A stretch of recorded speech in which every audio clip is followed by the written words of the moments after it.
minas sanati sabi'ati kharajar rasulu sallallahu alaihi wasallam biman mahu liyaqdu umratahum allati manahumul musyrikuna minha fi sulhil Hudaybiyah.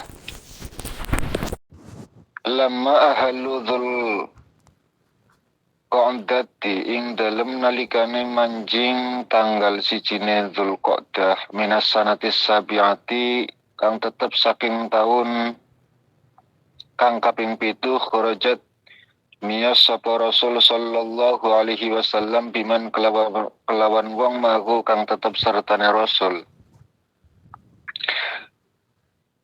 Di tahun ke-7 Nabi dan para sahabat itu keluar metu liyaqdu umratahum. Drepon yen toh ngodoni sapa Rasul wa ashab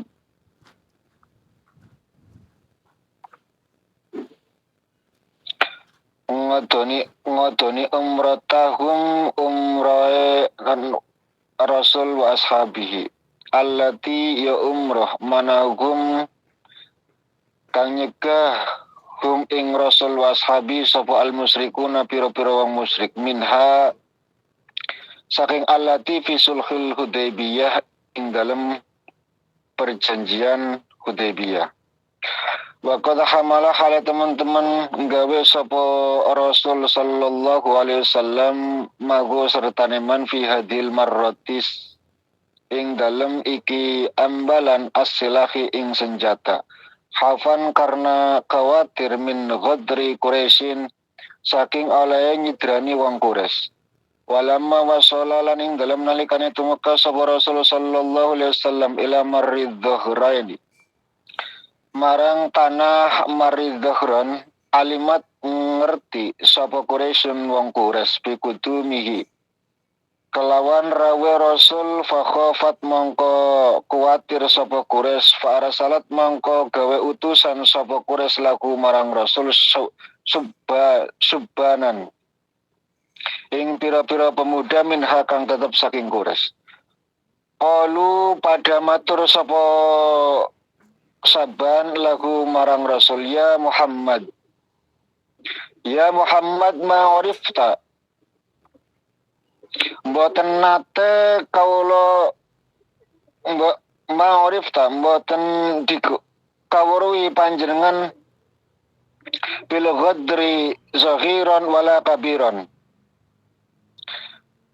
kelawan dicidrani perkara kang cilik wala kabiratan lan perkara kang gedhe wa inna malam nukhdis hale setuhune ingsun iku ora gawe ingsun hadasan ing kejadian pambara mangka ngabari hum ing subab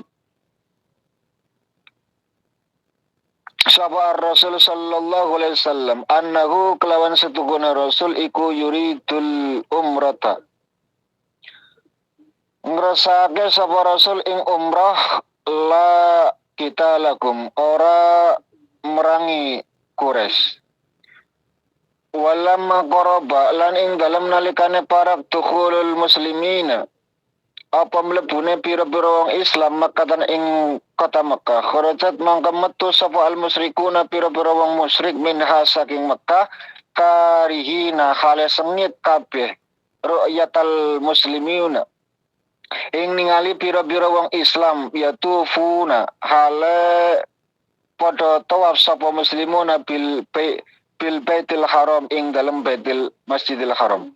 Fadakhala mangka mlebu sapa al muslimuna pira-pira wong Islam bi aslihatihim hale nggawa pira-pira senjatane muslimuna aminan hale sentosa kabeh muhallikina tur hale nyukur kabeh ru'usahum ing rambut sirae muslimun wa muqassirina lan hale Mutung kabeh sumaroja'u mangka kari-kari pada balik sapa muslimuna banda salah sati ayamin ing dalam sawise 3 dina.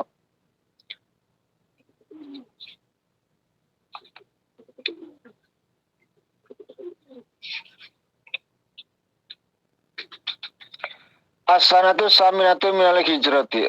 Ghazawatuha wasaya Rasul sallallahu alaihi wasallam li jaisi mu'tata fathu Makkah.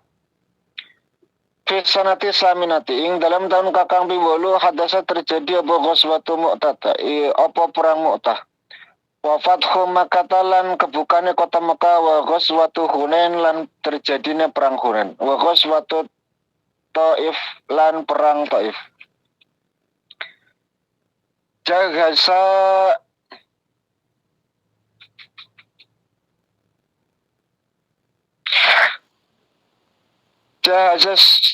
Rasul sallallahu alaihi wasallam ila Mu'tata salah sata alafin rajulin. Marang Mu'tah ing 3.000 wong lanang atau tentara likita lihim karena merangi man ing wong qatalahum kang mateni sapa man rasulahu ing utusane Rasul ila Amiril Busra marang ratune Busra waqad awsa humur Rasul hale teman-teman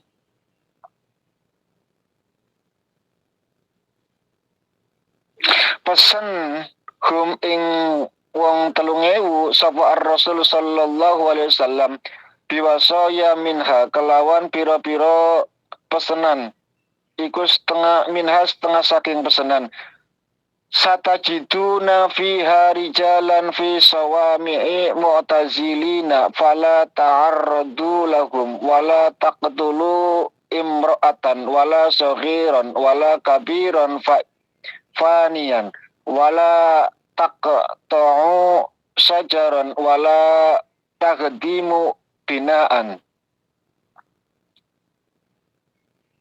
Ada perangnya Kanjeng Nabi ketika mau perang tidak boleh wala taqtulu imra'atan wong wadon wala saghiratan anak kecil tidak boleh dibunuh wala kabiran faniyan orang tuaren renta yang lumpuh wala taqtulu sajaran dan jangan merusak sajarah wit-witan wala taghdimu binaan dan jangan merobohkan tempat ibadah. Falamma wasallal jaisu mu'tatan wajadu jaisan aziman minar Rum. Di tahun ke-7 itu tahun ke-8 itu sudah merambah sampai ke tanah Rum.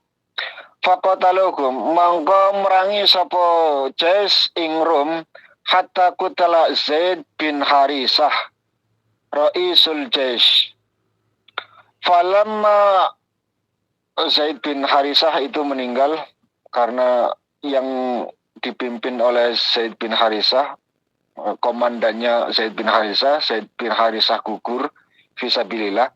Fakhadar rayata Ja'far bin Abi Thalib. Kemudian kepemimpinan itu diambil oleh Ja'far bin Abi Thalib. Wa qatala hatta qutila yaminuhu fa akhadar rayata bisayar. Dan kemudian diambil oleh Ja'far bin Abi Thalib. Ternyata tangan kanannya diputus, diambil oleh tangan kiri untuk membawa bendera.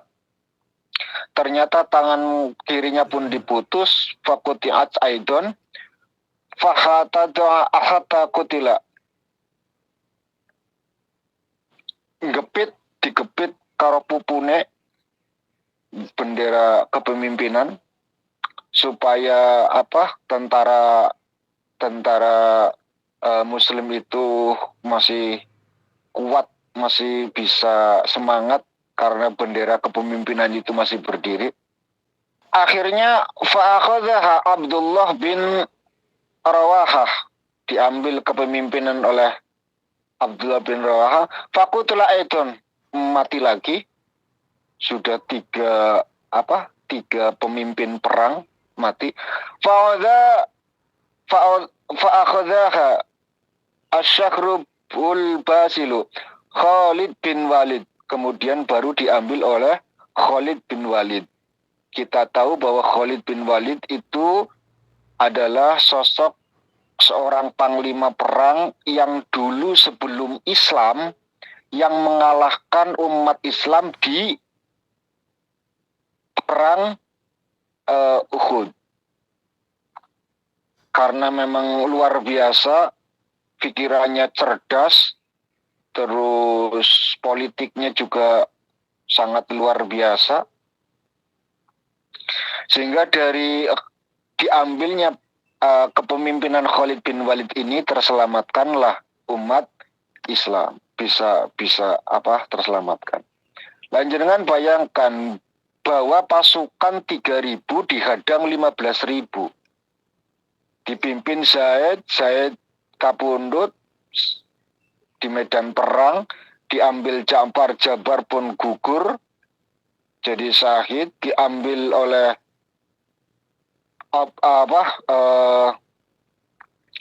Abdullah pun gugur, baru diambil 3 komandan perang ketika invasi itu ke tanah Rum, gugur, wafat. Baru diambil oleh Khalid bin Walid. Baru bisa terselamatkan. Faqatal a'da bimaharatil harbiyah qitalan syadidan wa qatala minha dan aziman hatta khalasal muslimina minhum. Warja ilal madinati fa asna alaihi salatu wassalam. Baru setelah itu pulang menghadap Rasul sallallahu alaihi wasallam. Kejadian ini karena di tahun ke-7 itu ada beberapa kejadian.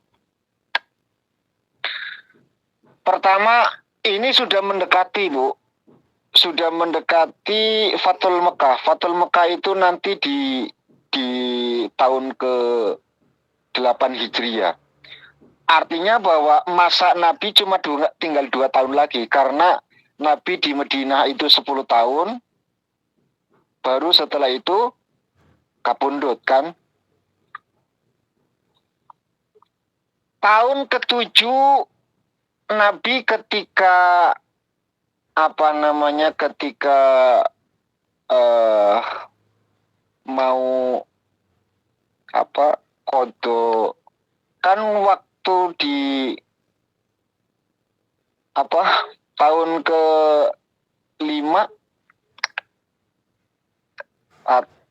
tahun ke-5 menjelang tahun ke-6 itu kan terjadi Sulhul Hudaybiyah. Kita masih ingat pelajaran kemarin bahwa Nabi mengadakan satu perjanjian dengan orang-orang Quraisy, tidak boleh masuk ke tanah Mekah setelah 1-2 tahun kemudian, tidak boleh melakukan ibadah. Di tahun itu juga ketika ada orang musyrik masuk Islam disuruh kembalikan, ketika ada orang Islam kembali ke musyrik harus dibiarkan.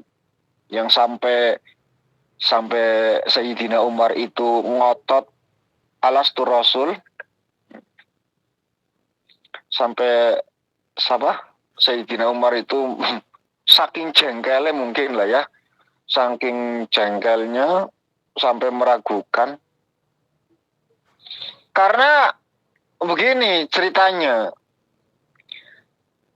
Nabi di tengah jalan itu senyum-senyum, seneng, kelihatan senengnya luar biasa, sumringah, berseri-seri, pokoknya bunga lah.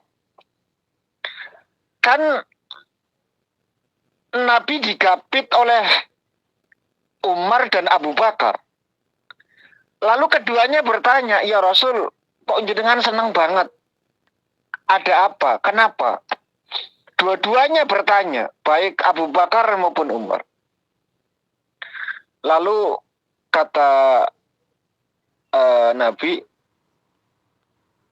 iya, barusan saya diberikan kabar oleh Allah melalui malaikat Jibril bahwa aman.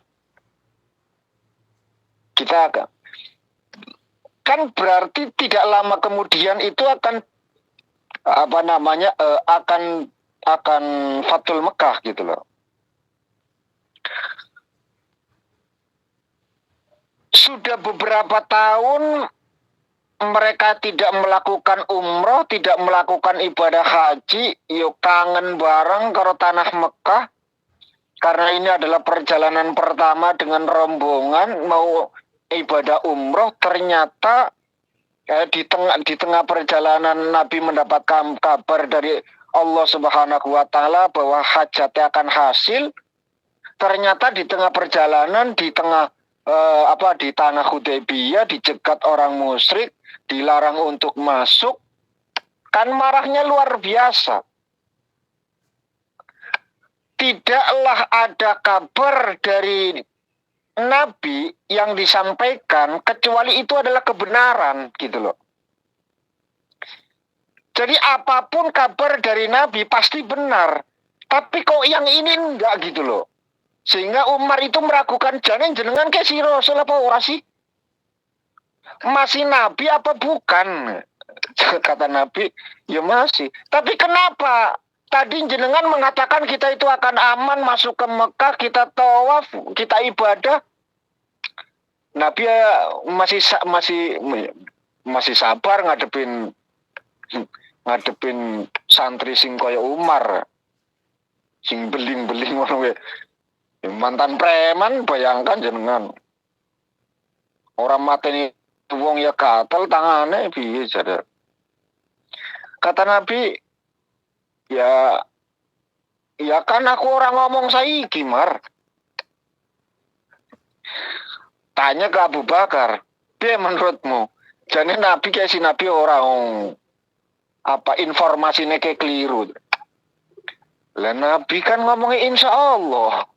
Jadi ya nggak harus tahun inilah. Ya. Sehingga ibadah umroh kan tertunda. Maka di tahun ke-7 Nabi berangkat bersama rombongan dengan membawa senjata, perlengkapan perang. Khawatirnya gitu loh. Khawatirnya bahwa nanti ada pengkhianatan dari kaum Quraisy, kafir Quraisy. Kan perjanjiannya jadi begini. Kenapa Nabi itu pede berangkat? Ya karena memang niatnya umroh gitu loh. Tapi kabar itu didengar oleh kaum kafir Quraisy, ya, musyrik Quraisy, sehingga mereka mengumpulkan pemuda untuk untuk hadir ngadep Kanjeng Nabi. Setelah ngadep Nabi, pemuda-pemuda tersebut mengatakan begini. Ini yang perlu dicatat, Bu. Ini yang perlu dicatat. Catat betul ini. Kita sebagai seorang muslim yang beriman kepada Allah dan Rasulnya, non-muslim saja, musyrik, musuh, benar-benar musuh.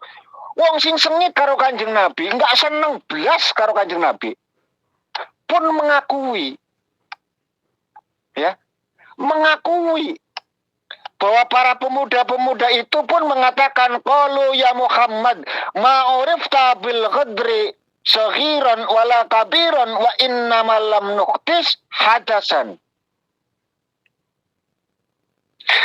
Kami itu tidak pernah melihat sesuatu yang buruk dalam dirimu atau pengkhianatan dalam dirimu, baik perkara kecil maupun perkara besar. Artinya begini, engkau orang yang amanah, engkau orang yang baik, tapi kenapa kok mau mengkhianati perjanjian gitu loh maksudnya. Fa akhbarakumur rasul annahu yuridul umrah la qitalakum. Enggak, saya enggak mau merangi kok. Saya cuma mau umrah. Kata Nabi, saya cuma mau umrah. Walamma qarabu tukhulul muslimuna maka kharajal muslimuna minha karihin. ru'yatal muslimin yatufuna bil baitil haram. Ketika mereka kaum Quraisy itu ngerti tujuan atau maksud baginda Rasul itu cuma sekedar ingin tawaf, saking sengite, saking getinge, saking gak sukanya orang-orang musyrik itu keluar rumah bu, semuanya. Gak pengen melihat Nabi tawaf, gak pengen melihat orang-orang muslim itu tawaf di Masjidil Haram, gak pengen belas, ditinggal lunga. Fadakhalal muslimuna bi aslatihim aminin. Ya, orang-orang muslim masuk dengan lenggang, dengan aman, dengan nyaman, tanpa sedikit gangguan. Wong syirik apa ya? Satu pelajaran buat kita. Orang syirik, orang yang tidak senang dengan kita, itu hakikatnya merugikan diri sendiri, Bu. Iya dong. Nabi bersama para sahabat itu tawaf. Ning saking sengite orang pengen weruh Kanjeng Nabi, mereka lunga, pergi. Mereka pergi selama 3 hari, bayangkan. Ya terkatung-katung Bu turunan ini sore jembatan, ya orang ngerti, orang urusan. Walhasil bahwa ketidaksenangan itu akan membuat sengsara. Mangkane Bu, wong dadi wong sing ikhlasan mawon. Ya, dadi wong sing ikhlas. Uripe mesti nyaman. Hindarkan dari rasa-rasa yang tidak menyamankan diri. Kan nek ora seneng kembek wong kan ora nyaman ati, Bu. Apa meneh nek papasan, ketemu, weruh, kan hati nggak nyaman. Ini satu penyakit. Walhasil yang mereka dapat cuma satu. Apa itu? Kesengsaraan diri sendiri. Rugi, Bu. Nyapun jenengan kayak sengit barang tuh. Perkara dosa wis urusane karo pangeran. Dijak ora manut, ya kowe sapa? Kanjeng Nabi sing ngejak ora gelem ya akeh. Yang penting kita sampaikan selesai. Gak mau ya urusannya pangeran. Innal huda hudallah, hidayah itu urusannya pangeran kok. Jangan-jangan hadun nafsi kita. Dia nggak mau nurut kita.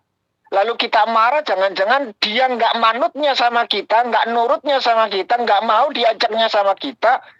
Lalu kita marah itu karena itu gitu loh. Jadi kita marah karena mereka nggak mau diajak sama kita.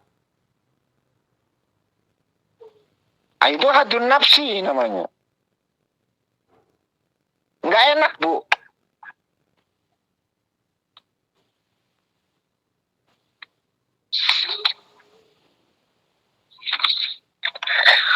Selesai, pulang.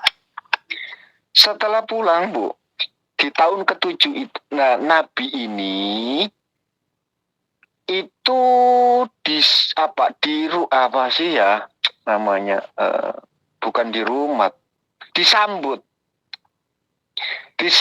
oleh seorang perempuan, ya, disambut oleh seorang perempuan. Nah, perempuan ini ternyata, Bu, perempuan yang akan membahayakan baginda Nabi. Ternyata perempuan itu menyuguhkan makanan kambing. Kambing itu sudah diracun, Bu. Sudah diracun. Bahkan ada seorang sahabat yang seketika itu makan langsung mati. Nabi nggak jadi, Bu. Nabi muntahkan lagi. Nabi muntahkan lagi karena mendapatkan kabar dari malaikat Jibril, ya Muhammad, makanan itu ada racunnya. Muntahkan. Dimuntahkan. Dan ini nanti pada saat Nabi itu marid, Nabi sakit-sakitan, Nabi mau kapundhut, beliau mengatakan rasa racun itu masih terasa dalam diri saya. 2 tahun berarti, Ibu. Jadi Nabi merasakan sisa-sisa pernah diracuni oleh orang dan rasanya itu masih terbawa. Satu kil mengatakan Nabi mengampuni perempuan tersebut, tapi satu kil mengatakan perempuan itu seketika dieksekusi, Bu, karena telah membunuh orang muslim. Ya Allah alam, sing bener ndi ora weruh. Aku ya ora weruh kejadiannya. Dalam kitab di Khulasah Nurul Yakin ini dikatakan bahwa di sarahnya gitu loh, sarahnya saya baca, ternyata satu pendapat mengatakan perempuan itu dibunuh saat itu juga, tapi di kil yang lain mengatakan bahwa Nabi mengampuni perempuan tersebut. Ada satu kejadian sebelum, kan setelah ini Fathul Mekah, Bu. Setelah ini kan Fathul Mekah. Saya akan cerita Hatib bin Abi Bal'ah. Hatib ini bukan orang Quraisy, Bu. Kebanyakan orang Muhajirin itu Quraisy. Quraisy itu sakta tertinggi. Ya, sakta tertinggi. Artinya apa? Dari kalangan terhormat. Saya akan cerita tentang hukum sosiolog dulu. Tidaklah kalian temukan Nabi ataupun Rasul kecuali mereka dari sekte tertinggi. Ini dari sosiolognya ya. Kita nggak bisa bayangkan andai kata Nabi itu bukan dari sekte terhormat. Nabi kalau misalkan bukan dari kaum kalangan Quraisy misalkan, dari kalangan biasa-biasa saja. Kan bisa jadi saat Nabi bikin ulah, Nabi bikin hal-hal aneh yang menurut mereka itu adalah hal yang tidak bisa dimaafkan mungkin. Itu kan langsung eksekusi saja. Karena bukan siapa-siapa. Tapi karena Nabi dari kalangan Quraisy, kalangan terhormat, mereka yang mikir. Gitu loh. Mereka mikir, maneni Muhammad, berarti mereka harus berhadapan dengan kaum Quraisy. Gitu loh. Sedangkan kaum Quraisy adalah sakta tertinggi pada saat itu. Apalagi baninya Bani Hashim. Bani Hashim adalah bani yang paling dikenal jujur, baik, orang kakek nyeleneh, taat ibadah, nggak pernah zina. Itu Bani Hashim. Sudahlah sukunya Quraisy, baninya Hashim, yang memimpin tapuk kepemimpinan pemegang Ka'bah. Wis, plak.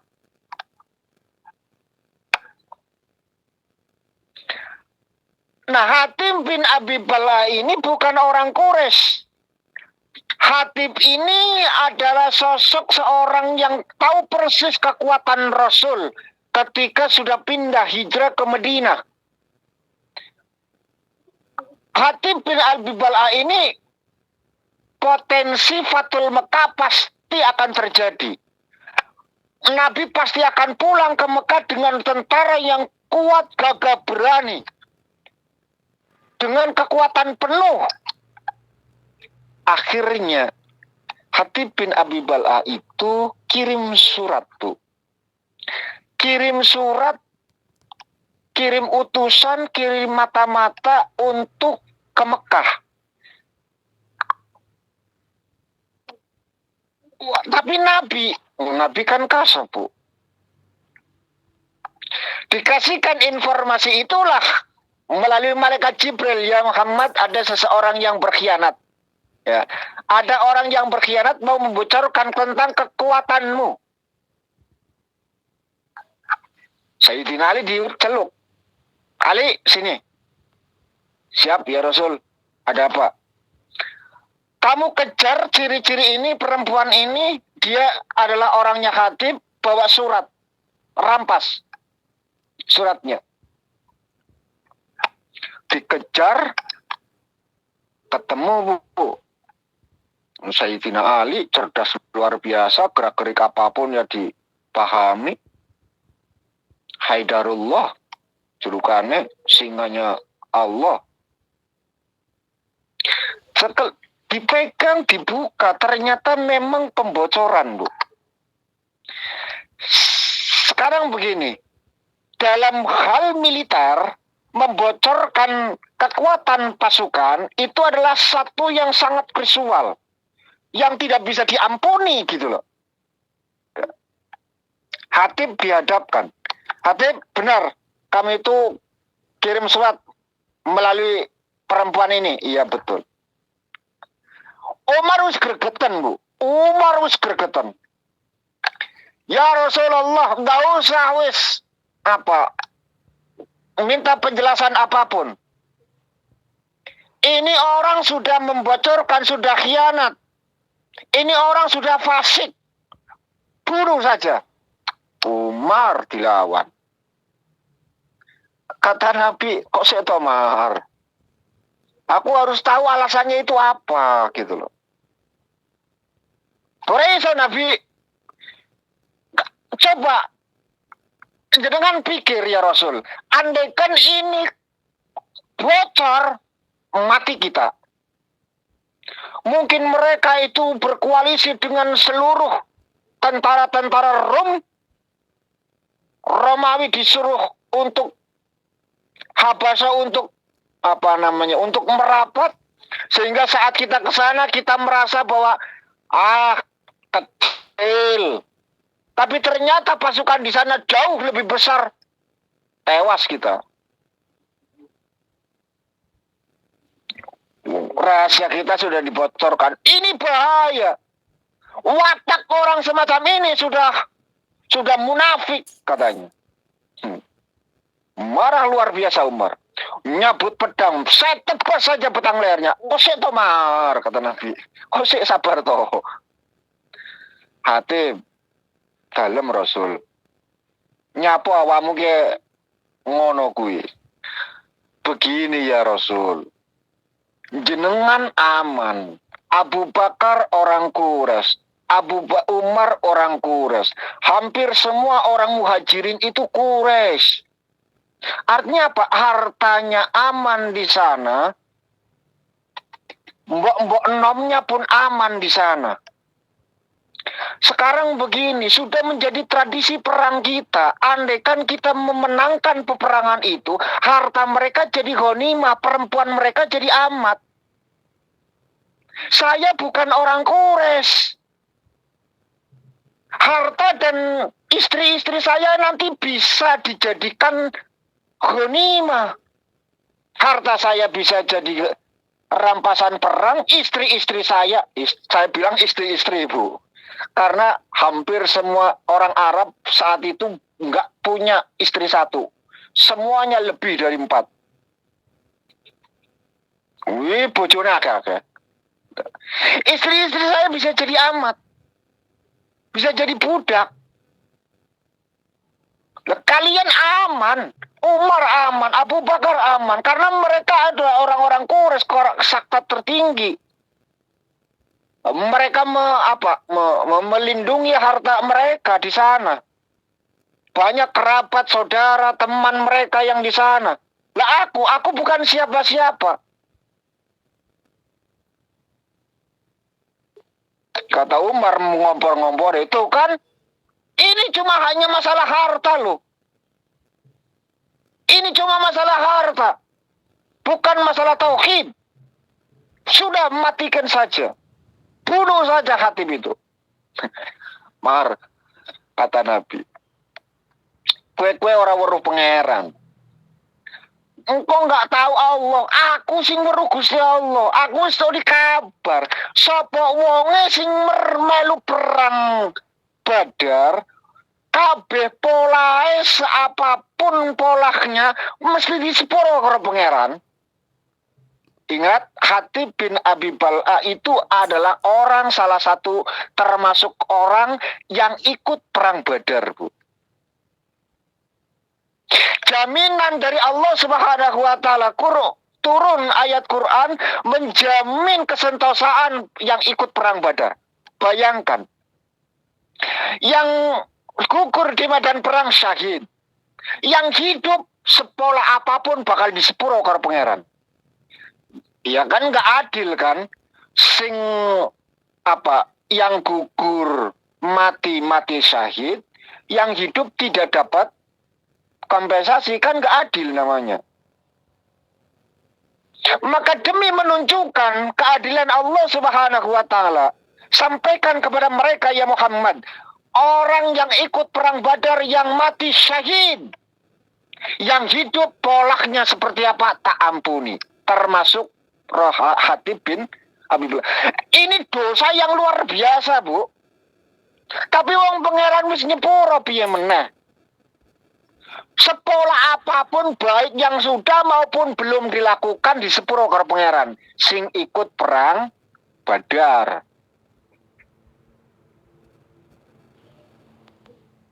Ya nasib apik Hatib ke.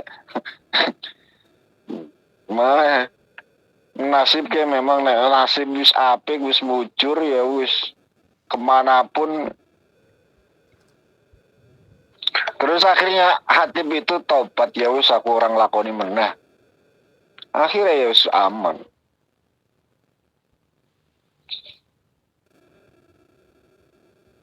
Nabi keracunan, sahabat ada yang mati,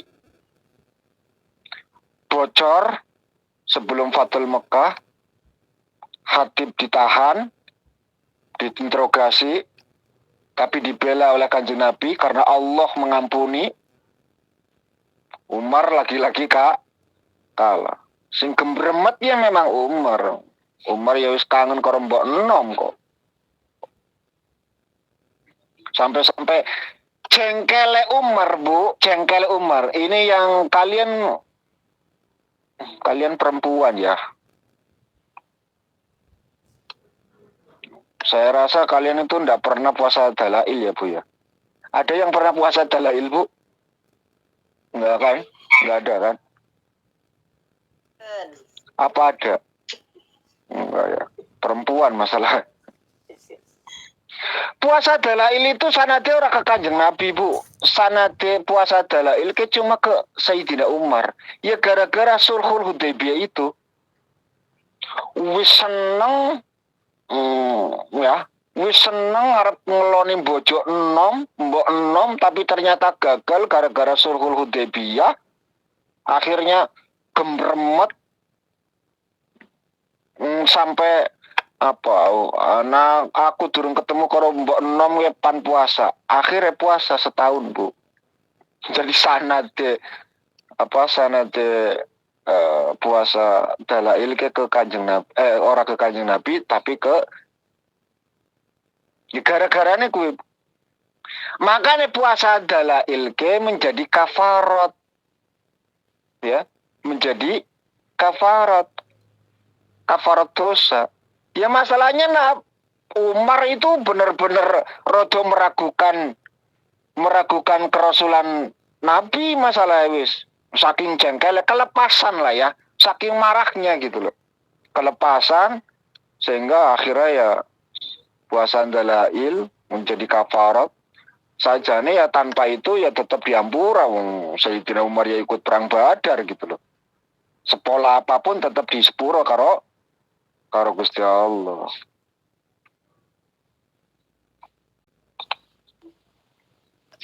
Sudah. Hadasak. Bentar. Rasbatu fathi fi Isrina Ramadan.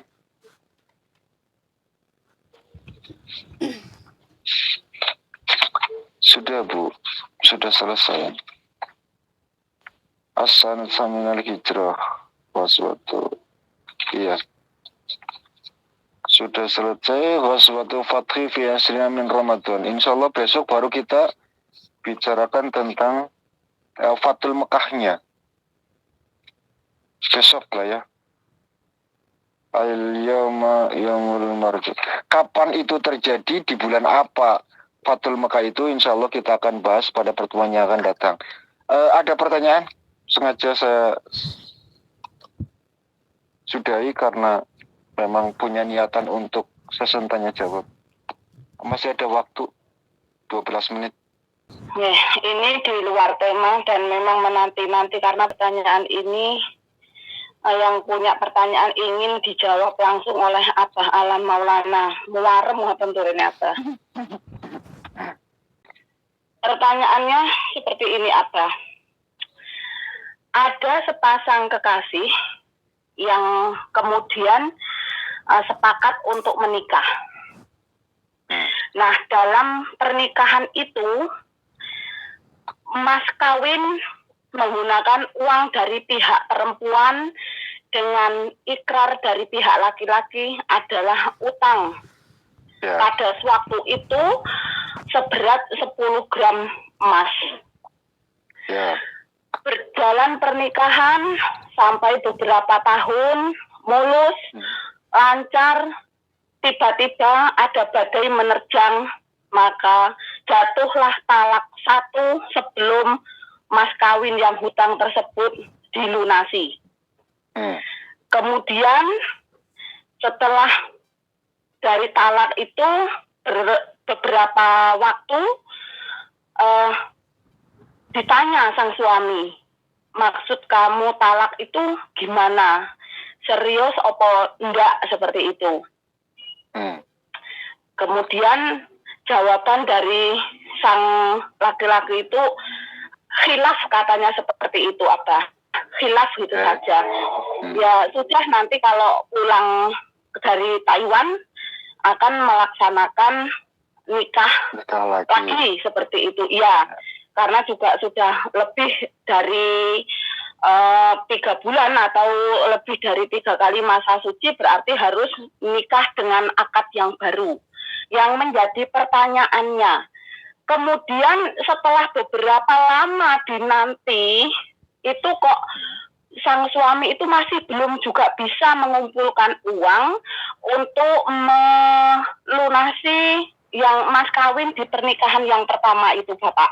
Kemudian ini mau menikah lagi, sang istri kan kasihan gitu Bapak, memberatkan. Nah, sang istri ingin yang pernikahan pertama itu ya wis mas kawinnya tak ikhlaskan, utangmu tak anggap lunas seperti itu. Nah, nanti di pernikahan yang kedua nanti, rujuk itu nanti membangun nikah itu lagi, itu mas kawinnya baru lagi seperti itu. Wis sak enek-eneke, sak rupa-rupane uang dari hasil kerja sang calon suami itu. Nah, itu nanti pernikahannya itu bagaimana Bapak? Yang kedua, apakah hutang yang sudah direlakan dan diikhlaskan dianggap lunas itu sudah bisa menggugurkan kewajiban sang suami pada pernikahan pertama dan mengesahkan untuk pernikahan yang kedua? Itu pertanyaannya. Kurang lebihnya mohon maaf. Terima kasih atas jawabannya. Wassalamualaikum warahmatullahi wabarakatuh. Waalaikumsalam warahmatullahi wabarakatuh.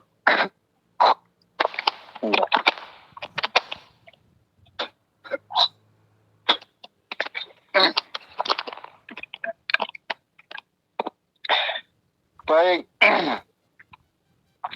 Mahar utang. Mahar utang kalau belum dukhul, tahu dukhul ya Bu ya? Kenapa? Mboten ngertos.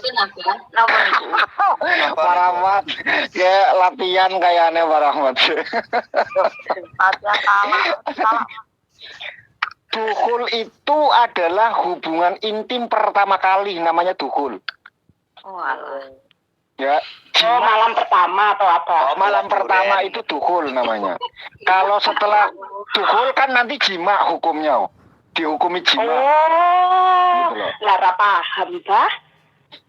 Ilmu baru. baru. Kalau nikah maharnya utang, belum dukhul dibayar separuh, Bu. Tetap utang separuh. Ada orang nikah utang 10.000. Aja 10 gram yang keberatan. Kira 10 gram ini, Bu. Kredit itu apa 10 gram? 10 gram 10 juta lho, 1 gram 1 juta ya. Larang mentoh waktu ini.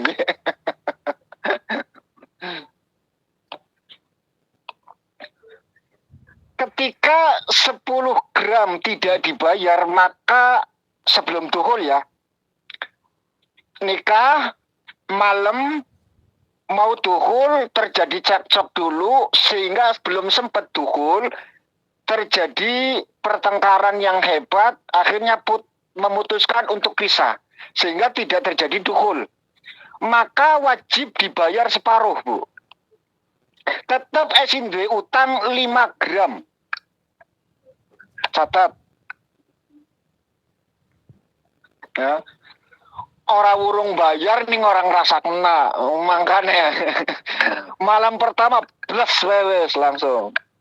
Ya syukur-syukur aja utang lah, sini-sini wong lanang para mata ora usah utang besok we nikah. Dan ternyata sudah dukhul berapa bulan tahun kemudian tidak kuat bayar, maka tetap punya kewajiban bayar full 10 gram. Apa itu mahar? Ini yang harus jenengan paham. Mahar itu adalah biaya untuk calon mempelai perempuan. Mahar itu tidak boleh digunakan siapapun, orang tua, bahkan suami, karena ini hak prerogatif milik sang istri. Kecuali, nah ini pengecualinya. Setiap hukum dalam fikih pasti ada istisna, Bu. Ada pengecualian. Nikah mahar 10 gram. Oke. Setelah itu berjalannya waktu, ekonomi merosot. Mahar masih tersimpan. Lalu kata sang istri begini, Mas, itu mahar digunakan saja untuk modal usaha kita. Saya ikhlas, saya rela, saya ridho. Sudah, kita makan bareng. Itu diperbolehkan, Bu. Makanya hati-hati yang punya seperangkat alat sholat, termasuk kan seperangkat alat sholat itu kan sajadah, Bu. Sajadah yang untuk istri kalian, untuk mahar istri kalian, maka tidak boleh digunakan suami sajadahnya. Haram hukumnya, wong hak istri. Kecuali sang istri sudah memberikan hak, ono pakai. Termasuk membebaskan utang tadi. Karena memang itu haknya gitu loh. Haknya. Ya, layaknya seseorang yang punya hutang ketika sudah diikhlaskan selesai. Dan itu bagian dari amal untuk perempuan itu gitu. Amal untuk perempuan tersebut. Paham ya? Jadi ya nggak apa-apa. Kalau memang sang istri mengatakan, mantan istri mengatakan, wis mas ora usah disaur, aku ikhlas. Hanya saja bahwa kewajiban seorang mantan suami masih punya kewajiban untuk nyaur. Tapi ketika sing disauri wis ora gelem karena ikhlas, mungkin karena kasihan dan lain sebagainya, maka perjanjian itu batal.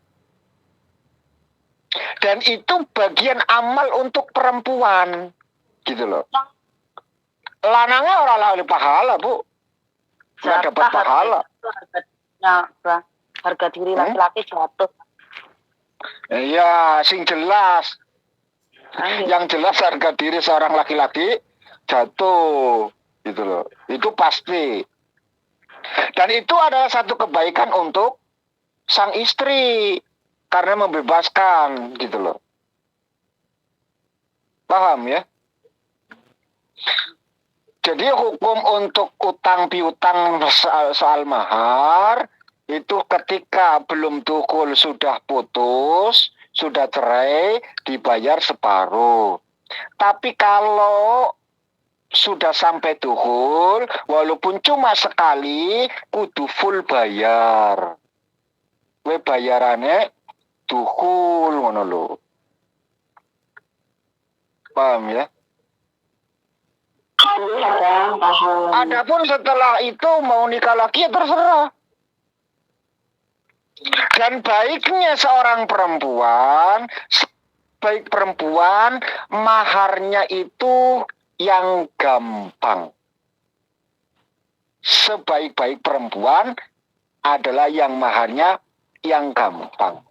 Artinya gampang itu tidak memberatkan sang suami.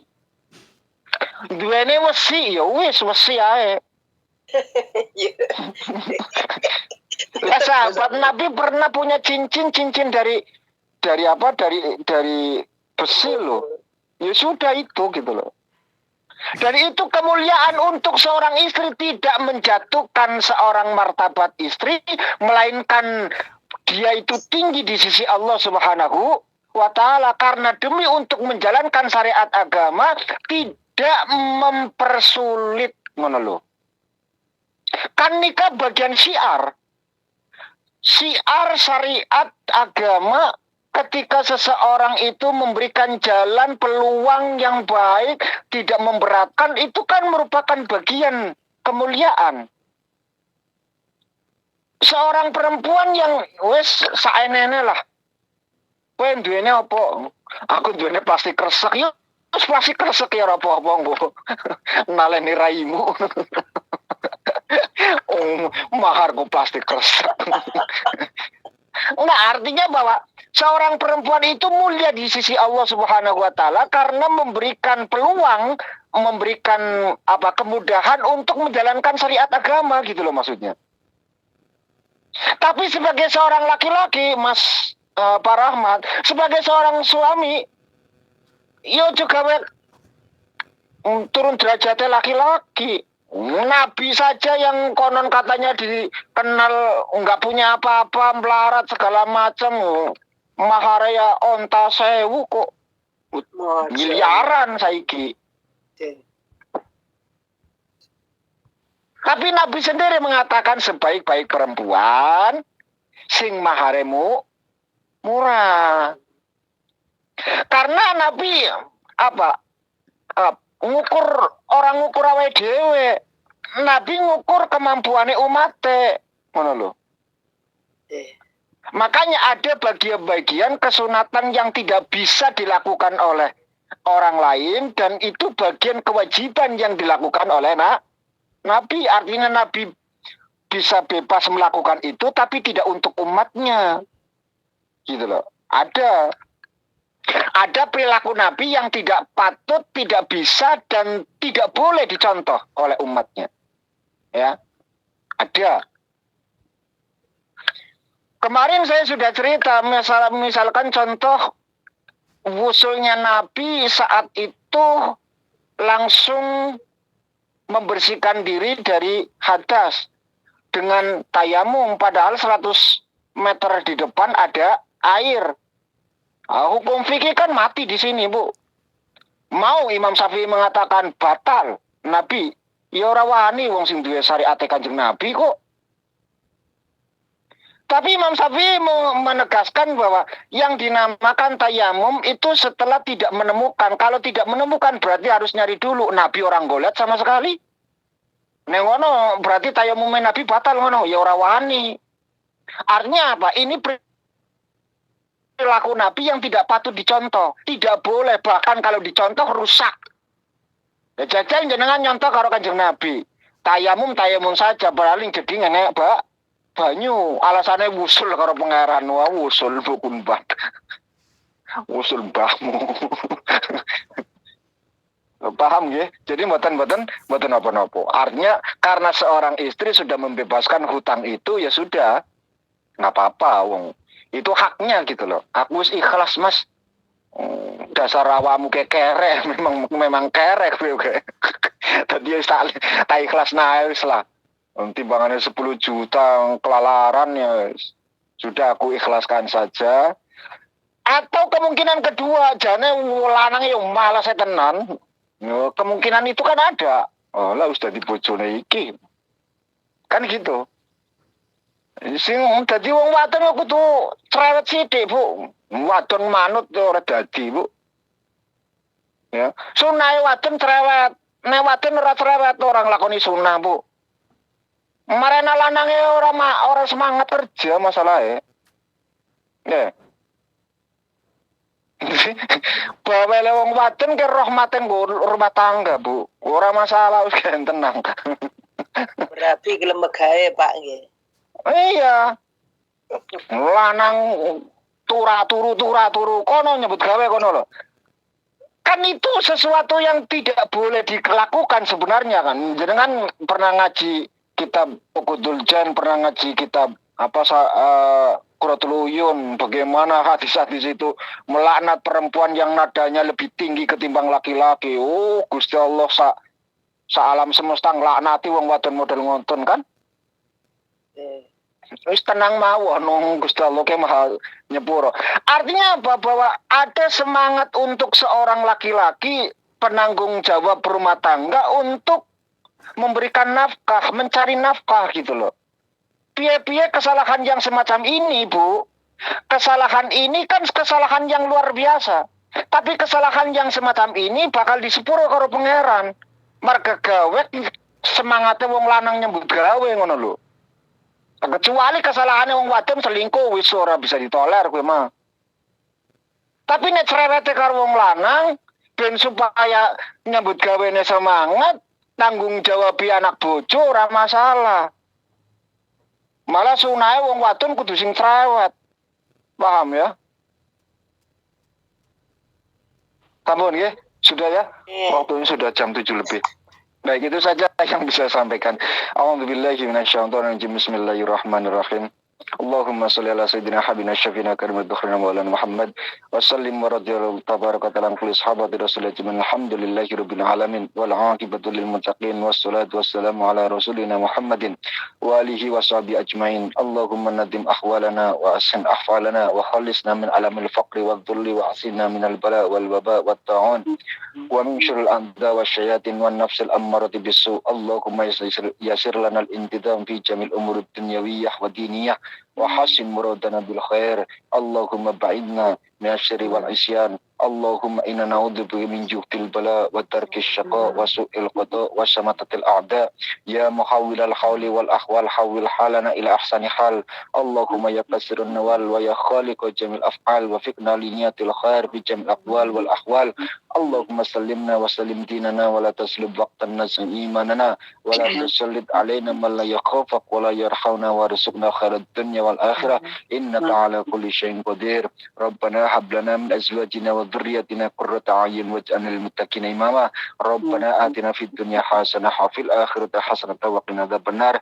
وصلى الله على سيدنا محمد وعلى آله وصحبه وسلم. سبحان ربك رب العزة عما يصفون وسلام على المرسلين والحمد لله رب العالمين. بحق الفاتحة. أعوذ بالله من الشيطان الرجيم. بسم الله الرحمن الرحيم. الحمد لله رب العالمين الرحمن الرحيم مالك يوم الدين. إياك نعبد وإياك نستعين اهدنا الصراط المستقيم صراط الذين أنعمت عليهم غير المغضوب عليهم ولا الضالين.